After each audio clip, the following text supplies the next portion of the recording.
Bom, tendo em vista o apogeu da biotecnologia, existe a necessidade de que a pesquisa científica seja regulamentada.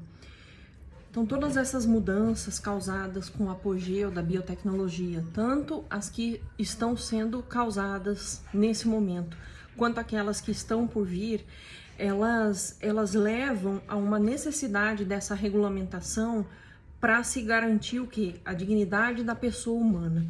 Então, por quê? Porque todas essas mudanças, elas fazem com que a vida do ser humano, o conceito de família e a identidade da pessoa natural sofram significativas alterações. Afora isso, muitos questionamentos surgem. Será que algumas técnicas no âmbito da biotecnologia trariam riscos à dignidade da pessoa humana, à saúde, né, dos seres humanos? Quais seriam esses riscos? De que forma o emprego de determinadas técnicas da área da biotecnologia poderiam afetar essa dignidade da pessoa humana? Será que essas técnicas, todas elas trariam realmente benefícios para os seres humanos, sem se levar em conta também os riscos? Quais seriam esses benefícios? Quais seriam, né, os riscos? Então, estaria a sobrevivência, por exemplo, do ser humano, da espécie humana, ameaçada pelo emprego das técnicas da biotecnologia? Bom, o que a gente viu na aula passada foi que a biotecnologia ela engloba 3 âmbitos distintos, sendo o primeiro o âmbito filosófico, que se refere à necessidade do saber. O segundo âmbito, o âmbito político, que aduz que o quê? Conhecimento é poder. E, por fim, o âmbito jurídico, que contrapõe a liberdade do ser humano, né? Lembram do princípio da autonomia, que foi explicitado, que foi ensinado na aula passada, as limitações impostas pela lei, pela moral, pela ética e pelos costumes. Então, diante desse quadro, o que se tem é uma necessidade da regulamentação da pesquisa científica, tanto em seres humanos quanto em animais. Sim, então, com o avanço da biotecnologia, novas áreas, novas frentes de trabalho, de profissões vão surgindo, como, por exemplo, o designer de órgãos, que visa o quê? Aumentar a xenotransplantação, a engenharia biomédica, que é uma área que vem crescendo muito devido ao avanço da biotecnologia, a farmacogenética, que consiste em utilização de fármacos de forma a minimizar os efeitos adversos. De que forma? Então, a gente estudou na outra aula, na aula passada, a questão da nanotecnologia, né? Da produção de medicamentos que levem diretamente a determinado órgão o tratamento, causando o mínimo de danos. Porém, no âmbito da farmacogenética, afora essa questão de se levar o medicamento nas quantidades adequadas, o que se vê também é a genética do paciente, de que forma que esse paciente pode ser tratado da melhor forma possível. Então, seria um tratamento individualizado. Então, daí decorre um paradoxo, que seria o quê? De um lado, a gente tem os avanços das ciências da saúde, os avanços da biotecnologia, e do outro lado, um crescente medo, uma crescente insegurança, se realmente vai acontecer com esse avanço um benefício, né, para os seres humanos. Então, a gente viu o princípio da beneficência, a gente viu o princípio da não maleficência, que se encaixa direitinho aqui nisso que está sendo explanado. Então, o que há que se levar em conta diante desses avanços, a pesquisa, ela tem as pesquisas na área de saúde, o avanço da tecnologia, eles devem estar pautados numa obediência à dignidade da pessoa humana e a preservação da saúde do ser humano, né, da sadia qualidade de vida do ser humano. Vamos ver o que mais. Sim, então, o equilíbrio entre a proteção da vida e da saúde humana, que estão previstos no artigo 5º e artigo 160 da Constituição Federal. Então, esse equilíbrio entre proteção da vida e da saúde humana e a liberdade de experimentação, que está prevista no artigo 5º, inciso 10, e artigo 208 da Constituição Federal, ele não é pacífico de ser alcançado. Então, existem dúvidas com relação a esse equilíbrio, se isso realmente vai ser garantido, vai ser alcançado com o crescimento da biotecnologia. E nesse sentido, a regulamentação das pesquisas, né, em seres humanos e também em animais, ela vem tentar equilibrar essa questão. Então, o desenvolvimento das ciências médicas traz esse dilema, né, faz nascer dilemas bioéticos, questionamentos bioéticos relacionados à questão que a gente já ressaltou aqui. Em que medida o desenvolvimento da biotecnologia, o desenvolvimento das ciências médicas proporciona ou então salvaguarda a proteção da dignidade da pessoa humana e da própria vida humana? Quais seriam os limites ao desenvolvimento das ciências médicas e da própria área das ciências? Então, o limite seria exatamente isso: a proteção da dignidade da pessoa humana e da saúde humana, da própria vida humana, de maneira ampla. Sob o ponto de vista histórico, a experimentação científica em seres humanos sempre acompanhou o desenvolvimento da medicina. Na época de Hipócrates, já se praticava a vivissecção com a finalidade de se estudar a anatomia, né, dos seres humanos. As primeiras experiências que visavam esses estudos anatômicos, elas datam do século XVII. Porém, foi no século XIX que o estudo da medicina conheceu o seu apogeu e houve um aprofundamento em áreas como anatomia, fisiologia, patologia, tendo em vista justamente a melhor compreensão da saúde e também da doença, com vistas a se buscar os melhores tratamentos, né? Então, a utilização dos seres humanos, que ela, de certa forma, foi necessária para o desenvolvimento das ciências médicas, poderia levar a desconfortos passageiros e também a danos severos e permanentes, irreversíveis ou reversíveis. Então, isso levou a essa necessidade de regulamentação da pesquisa, porque começaram a surgir muitos conflitos bioéticos, justamente por conta dos benefícios versus malefícios causados aos seres humanos, já que quando se utilizavam seres humanos para experimentação, isso causava males. Por um lado, causava um avanço científico, mas por outro, poderia causar desconfortos e danos aos seres humanos. Todavia, foi após a Segunda Guerra Mundial que começou a surgir uma alteração dessas pesquisas em seres humanos no cenário mundial, especialmente porque na Segunda Guerra foram cometidas diversas atrocidades, diversas barbaridades através de experimentação científica nos prisioneiros, nos seres humanos que estavam em campos de concentração.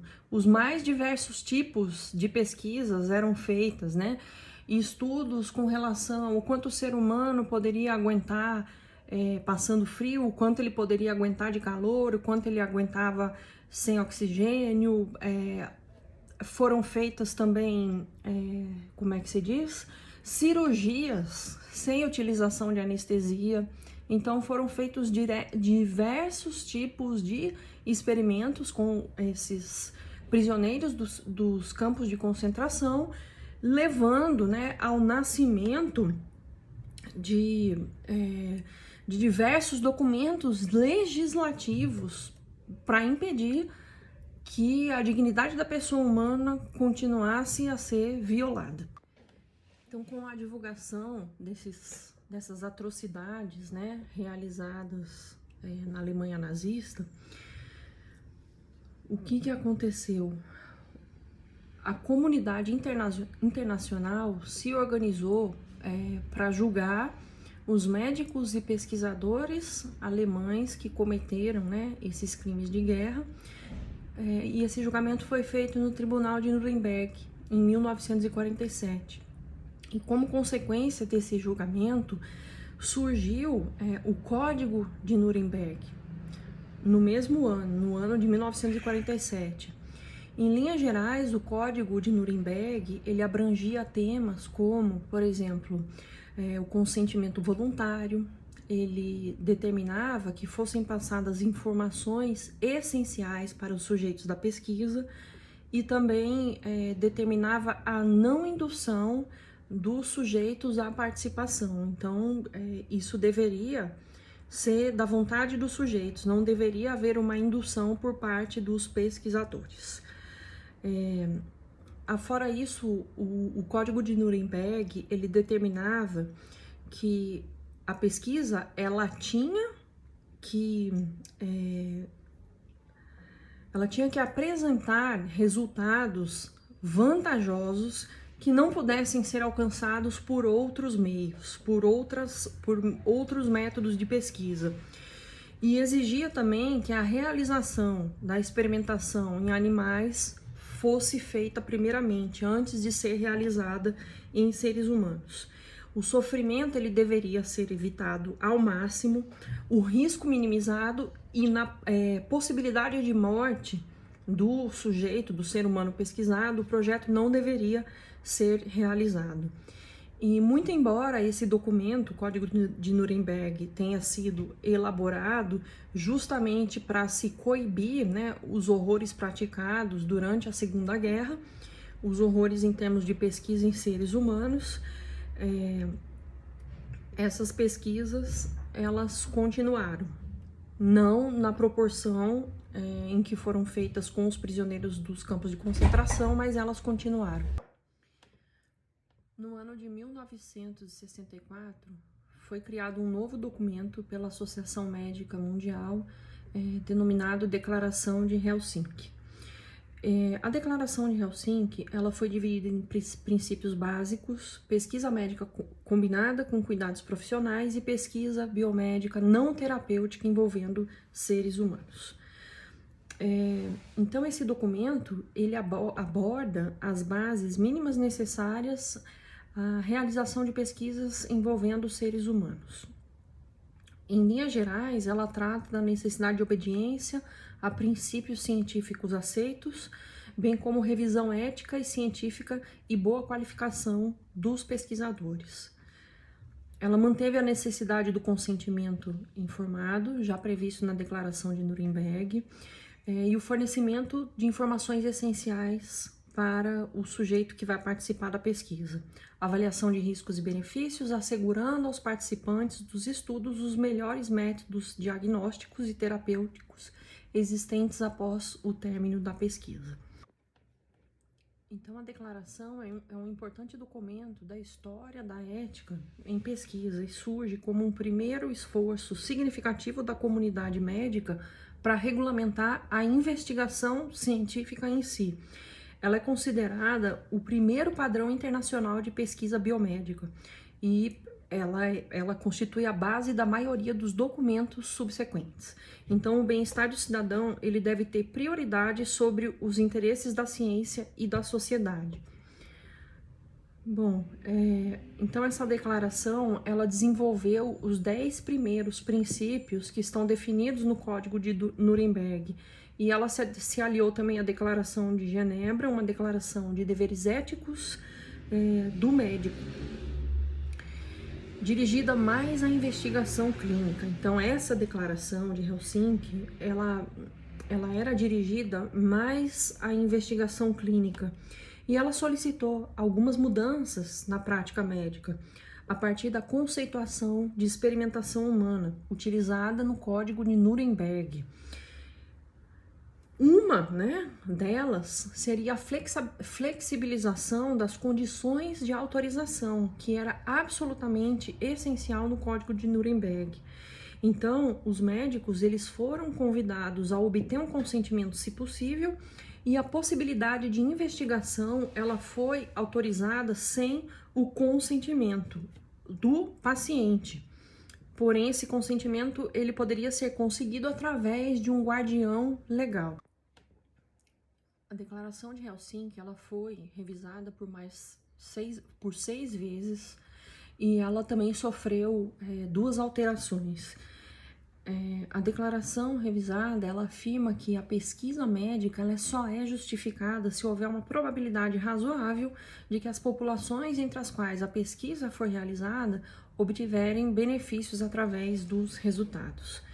E ela também exige acesso a esses benefícios para todos os participantes do estudo. E salienta esse documento, a Declaração de Helsinki, também salienta a necessidade de proteção adicional para aquelas pessoas que estão com a sua autonomia de vontade diminuída, seja por algum problema mental, seja por qualquer tipo de patologia ou condição que leve a uma diminuição dessa autonomia. E ela também suscita a aplicação do princípio da precaução por parte do médico pesquisador, quando o médico pesquisador envolver seus próprios pacientes na pesquisa. Muito embora houvesse o Código de Nuremberg e a Declaração de Helsinki, muitas atrocidades na área de pesquisa em seres humanos continuaram a ser realizadas. Então, nós podemos citar 3 casos que foram bem notórios nos Estados Unidos, ocorreram nos Estados Unidos, num país democrático, teoricamente democrático. Então, o que aconteceu? O primeiro exemplo que a gente pode dar de pesquisa envolvendo seres humanos, ultrapassando todos os limites éticos e morais possíveis, ocorreram nos Estados Unidos. O primeiro dele no ano de 1963, quando 3 médicos, com a aprovação do diretor clínico de um hospital judeu para enfermos com doenças crônicas, no Brooklyn, em Nova York, injetaram por via subcutânea células cancerígenas em 22 pacientes debilitados, sem avisar esses pacientes, ou seja, sem obter o consentimento, sem avisar qualquer familiar. E essas células, elas foram injetadas com a intenção de se fazer uma experimentação para se medir a capacidade dos organismos de rejeitarem células estranhas. Um outro caso notório que aconteceu entre os anos de 1950 e 1970, em outro hospital também de Nova York, durante esses anos, paulatinamente injetaram vírus de um tipo de hepatite em crianças com deficiência mental, visando estudar a infectividade do vírus e a fisiopatologia da enfermidade. E entre 1940 e 1972, no estado do Alabama, cerca de 400 pessoas negras, a maioria analfabeta, com a doença sífilis, elas foram deixadas sem nenhum tipo de tratamento, visando que estabelecer a história natural da sífilis. Então, os médicos não trataram essas pessoas para se verificar qual era o comportamento dessa doença. Muito embora a penicilina ela já fosse utilizada em larga escala desde 1945. Ou seja, havia uma forma de barrar, de tratar a doença, mas os médicos deliberadamente não trataram essas pessoas para se verificar como se daria a história natural, o curso dessa doença. Conselho para Organizações Internacionais de Ciências Médicas e a OMS, com a intenção de dar um direcionamento do ponto de vista ético para a condução das pesquisas envolvendo seres humanos, publicou em 1993 as Diretrizes Éticas Internacionais para Pesquisas Biomédicas envolvendo seres humanos. Dentre os temas abordados, nós temos a necessidade do consentimento pós-esclarecimento individual, com informações essenciais para os sujeitos, a não indução à participação, regras para pesquisa envolvendo crianças, portadores de distúrbios mentais, prisioneiros, comunidades subdesenvolvidas, gestantes e nutrizes. Abordou também a necessidade do consentimento da comunidade em estudos epidemiológicos, a avaliação dos riscos e dos benefícios em todo tipo de pesquisa envolvendo seres humanos, sigilo dos dados obtidos, compensação por danos, revisão ética e científica e as obrigações dos países no desenvolvimento das pesquisas. No Brasil, as primeiras normas relacionadas à pesquisa científica em seres humanos, elas surgiram com a resolução número 1 de 1988 do Conselho Nacional de Saúde. Então, em 1986, foi publicado um livro que solicitava a normatização das pesquisas com seres humanos, e talvez isso é que tenha dado o início a essa normatização em âmbito brasileiro. Bom, essa resolução número 1 de 1988 do Conselho Nacional de Saúde, que é um órgão do Ministério da Saúde, ela foi revista e culminou com a edição da resolução 196 de 1996, do Conselho Nacional de Saúde também. E essa resolução 196 de 96, ela estabeleceu alguns parâmetros éticos que deveriam ser observados na pesquisa com seres humanos. Essa resolução 196 de 96, ela estabelece alguns parâmetros éticos que devem ser observados na pesquisas com seres humanos. Então, primeiramente, toda instituição de saúde que realiza pesquisa com seres humanos, não só instituições de saúde, isso vale não só para instituições de saúde, tá? Para as instituições de pesquisa como um todo. Então, toda instituição de pesquisa que realiza pesquisa com seres humanos, ela é obrigada a ter um comitê de ética. Esse comitê de ética, ele tem que ser multidisciplinar, ou seja, deve ter profissionais das diversas áreas do conhecimento, e as normas e as diretrizes propostas, elas devem contemplar avanços técnicos científicos contemporâneos e ter um forte alinhamento com os princípios bioéticos da autonomia, beneficência, não maleficência e justiça. Bom, além disso, outros princípios estão contidos dentro dessa resolução 196 de 1996, como o princípio da confidencialidade, o princípio da privacidade, voluntariedade, equidade e não estigmatização. Então, esses preceitos, eles funcionam como uma salvaguarda, uma proteção adicional aos sujeitos que estão participando da pesquisa, visando também garantir direitos e deveres dos cientistas, dos patrocinadores e das instituições envolvidas, além do Estado e dos próprios sujeitos envolvidos na pesquisa. Essa resolução, ela traz ainda alguns aspectos que são considerados extremamente importantes para que uma pesquisa científica com seres humanos seja considerada ética. Quais seriam esses aspectos? Então, deve haver a elaboração de um termo de consentimento livre, esclarecido, e de um termo de assentimento no caso de crianças e adolescentes. Então, na prática, esses dois termos eles são a mesma coisa. Só que no caso de crianças e adolescentes, como eles vão precisar do representante legal para a assinatura, é chamado de termo de assentimento, mas na prática é a mesma, envolve o princípio da autonomia e trata-se de um termo que a parte sujeito da pesquisa vai assinar, e nesse termo está escrito que a parte está consciente daquilo que vai ser realizado, está de acordo, né, com aquilo que vai ser realizado, não foi forçada a fazer aquela pesquisa.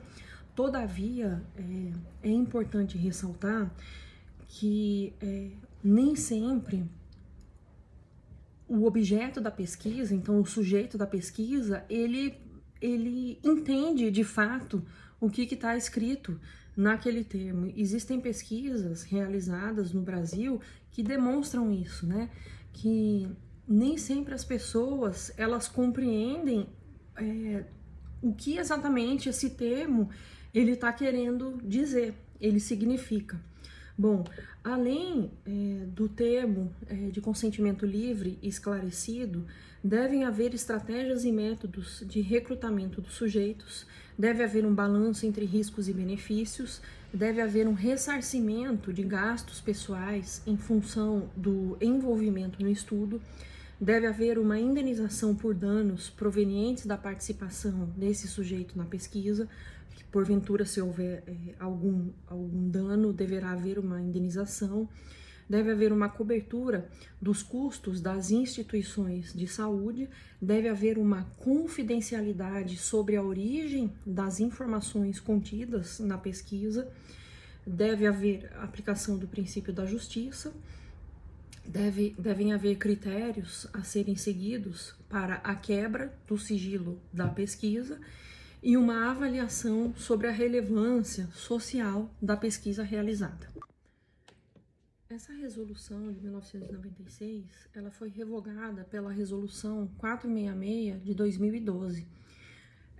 E essa resolução de 2012, ela privilegia, da mesma forma que a resolução anterior, o princípio da autonomia, a liberdade, a dignidade do paciente, os benefícios potenciais, né, do estudo, da pesquisa que vai ser realizada, promove a defesa e a prevenção do meio ambiente para as presentes e futuras gerações, né, então incorpora os ditames que aparecem no artigo 225 da Constituição Federal relacionados, né, a essa defesa do meio ambiente para as presentes e futuras gerações, e privilegia também aquilo que é trazido pelos documentos internacionais mais recentes que surgiram após a resolução de 1996. E também ela privilegia demais leis especiais que também foram publicadas após a resolução de 1996, regulando direitos e deveres dos pacientes envolvidos nas pesquisas científicas, da comunidade científica e do Estado.